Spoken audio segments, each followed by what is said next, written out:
Right, what's going on, people? I hope you're well. Today, we're going to be talking about England's striking options, and it's something which has been kind of on the mind of a lot of people because after the Euros, Harry Kane struggled a lot, and there was talk about him being dropped during the tournament, which I didn't agree with because I just felt even and Harry Kane that's not fully firing is still probably our better option for that tournament because you can't just go experimenting in a tournament. You need to have a plan and stick by that plan. And then maybe in future tournaments, you can think about starting the process in the qualifiers, blah, blah, blah. So when we lost to Spain, I was chatting to one of my mates and I said, I think that might be Harry Kane done, basically. Not because I don't think he's a good player. I think he's an absolutely outstanding player and he's one of the best strikers England have had. And he's still very good, Harry Kane. I need to make that clear. He's still a very good striker, but he's lost a yard of pace. Again, still good, but he's just lost his pace. But that's now. England's next tournament is in less than 2 years' time. So if we think Harry Kane has lost his pace now, could you imagine what he's going to be like in 2 years' time? And also, this is a young England team. You know, you've got Bellingham, Foden, Saka, Palmer, who are all young. Harry Kane is a lot older than those guys, and I think he's not going to be the future. Do you see what I'm saying? So we might as well start planning for life without Kane. So we were talking, and there was not many players that came to mind because there's not many young strikers coming through of a Harry Kane's level. And I suggested on the night of that Spain game where we're trying to process the future, I said the best thing England need to do, and I said this months ago, I said this in April as well, I said it's too late to try it for the Euros, but this is where England's future is. My idea was to have Jude Bellingham playing up front in the false nine. And I know a lot of people might be staggered by that as if I've just said something outrageous. But when you look at the way he's been playing for Real Madrid, Real Madrid player Diamond, he plays in the number 10, just behind Vinicius Junior and Rodrigo. But then what happens is he plays in the 10, but he also goes into false 9 positions, and Vinicius and Rodrigo go out wide. So he's basically playing as a false 9 in the interchange. When Vinicius and Rodrigo come inside, Bellingham will go behind. When they go wide, Bellingham goes forward as a striker. And I think he might be England's best option as a striker because there's no one on that level, of the level of Kane, who is available for us. Ollie Watkins is an option if you play him alongside someone. You know, obviously we've seen for Villa, he's been great under Emery. But Emery doesn't play a system where Ollie Watkins is the lone striker. Last season, he had players like Leon Bailey alongside Ollie Watkins in like a 4-4-2, 4-4-1-1 kind of formation. So Ollie Watkins isn't really playing as the lone striker because he's got someone next to him. And this season, you've seen him with Morgan Rogers. It's like a 2. You know, it looks like a 4-2-3-1, but when you watch the games, it's a 2. It's Watkins and Rogers up front. And I think for where England want to be, England probably need something along the lines of just a false 9. And I think that is because we've got players like Saka, Palmer, Foden, and you can't put them all in. So I think the best option is for Bellingham to play as a false 9 with Saka on the right and Anthony Gordon on the left. And we do something similar to what Real Madrid do. Obviously Gordon's not as good as Vinicius Junior, but you have Gordon playing in a similar role and Saka as well, coming inside, you know, in Rodrigo's position. So Bellingham will be playing a very similar system to what he's playing at Real Madrid. Now, the reason I think he would be the best option is because I think, thing with Bellingham, I think he's tailor-made for a false 9 position. Because you look at the way he plays, and false 9s are very much part of the modern game. You know, we saw Roberto Firmino play as a false 9, done it really well. Kai Havertz is doing it really well. I just think Bellingham has got the height, first of all, to lead the line.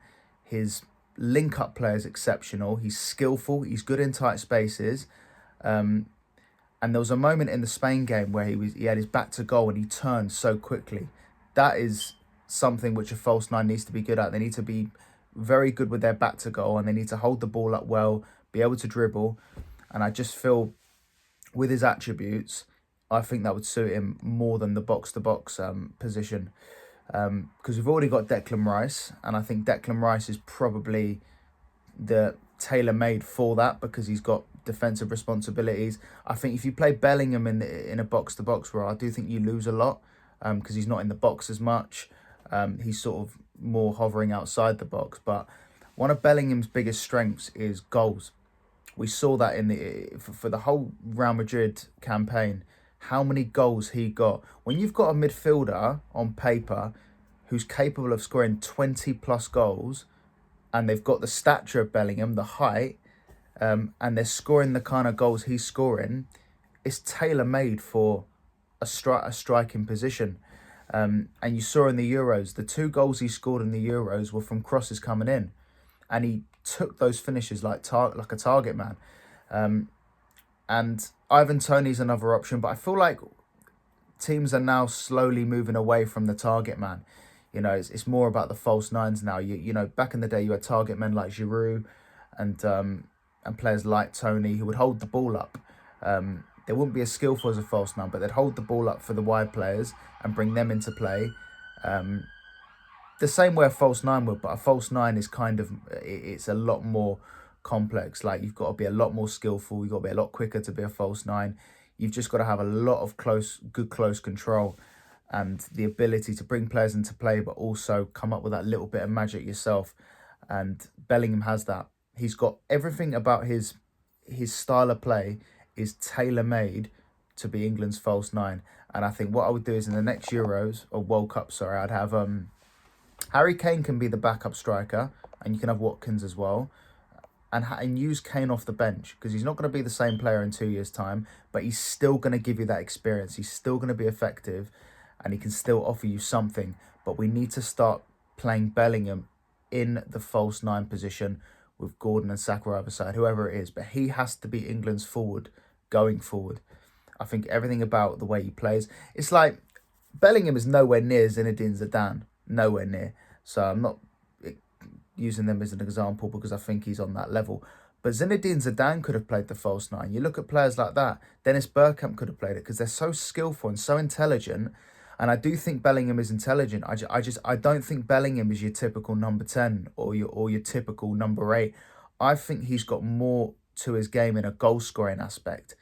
And that's why I feel, and not only that, he's good in the air.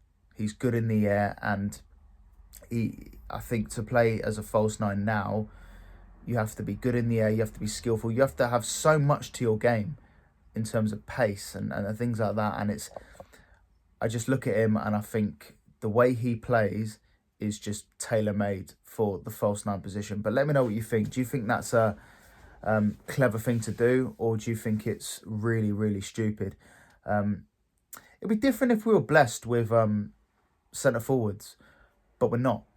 You know, Ollie Watkins is nearly 30. You've got Kane, who's obviously already in his 30s. We haven't got any other options. You know, I'm scratching my head thinking, who else could it be? But yeah, Bellingham, I just feel if you play him in the central midfield, I just feel like, because he's such a goal scorer, I want Bellingham in the box as much as possible because I think he's such a good goal scorer. And I think, you know, Rice can't score as many goals as Bellingham. Do you know what I mean? So you might as well play Rice as an 8, and we still need a number 6 behind. I know Gomez is, but I haven't seen much of Gomez. But this team is nearly there. You've got Rice in the 8, just a number 6 behind. Palmer or Foden, you can't play both of them unless you drop Saka. You can play both of them. I think you've got Saka and Gordon on the wings, and then there's that striker. And I think Bellingham could be the answer because the rest of the team I've just named, that kind of picks itself. And I think when you're trying to shoehorn Bellingham into a midfield position, someone's out of position. Whether you play Bellingham next to Rice, Rice will be out of position because I don't think Rice is a 6. I think Rice is more of an 8. If you play him in the 10, that means Palmer's out of position or Foden, whoever it is. It's just, I feel playing Bellingham in the 9, you not only get him in there, but I genuinely do believe you get the best of his ability there. And he even played some games for Real Madrid as well in the false 9.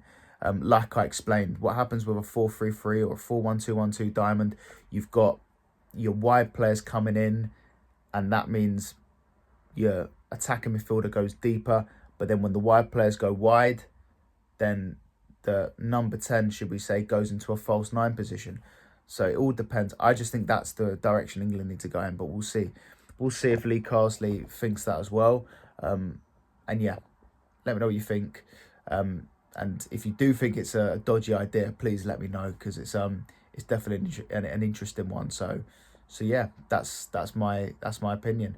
Bellingham in the 9. Let's see if we see it tonight actually, but yeah, I hope we see it, because I do think it could be very good.